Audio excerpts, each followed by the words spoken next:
So, good morning mga ma'am and sir. So, shout out day ko no sa atong mga healthcare workers diha. So, labi na sa atong mga dialysis staff sa inyo dedication to give our patients what they deserve. So, karon no diya magtaod ta sa bloodline. So, prepare na to para next shift. So, first to itaod ang artery. Diya atong patuyok-tuyokon diha i-arrange na to aron di magumok. So ana lang. So karon after sa artery ang venous na sad.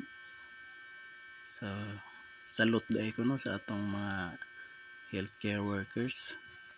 Salute ko nyo guys sa inyo dedication. So pisyo mga ma'am and sir. So human na atong sessions last shift sa atong mga patients. So arrange ta sa mga chairs diha aron inig kaugma limpyo kayo atong unit inig-abot sa atong mga patients.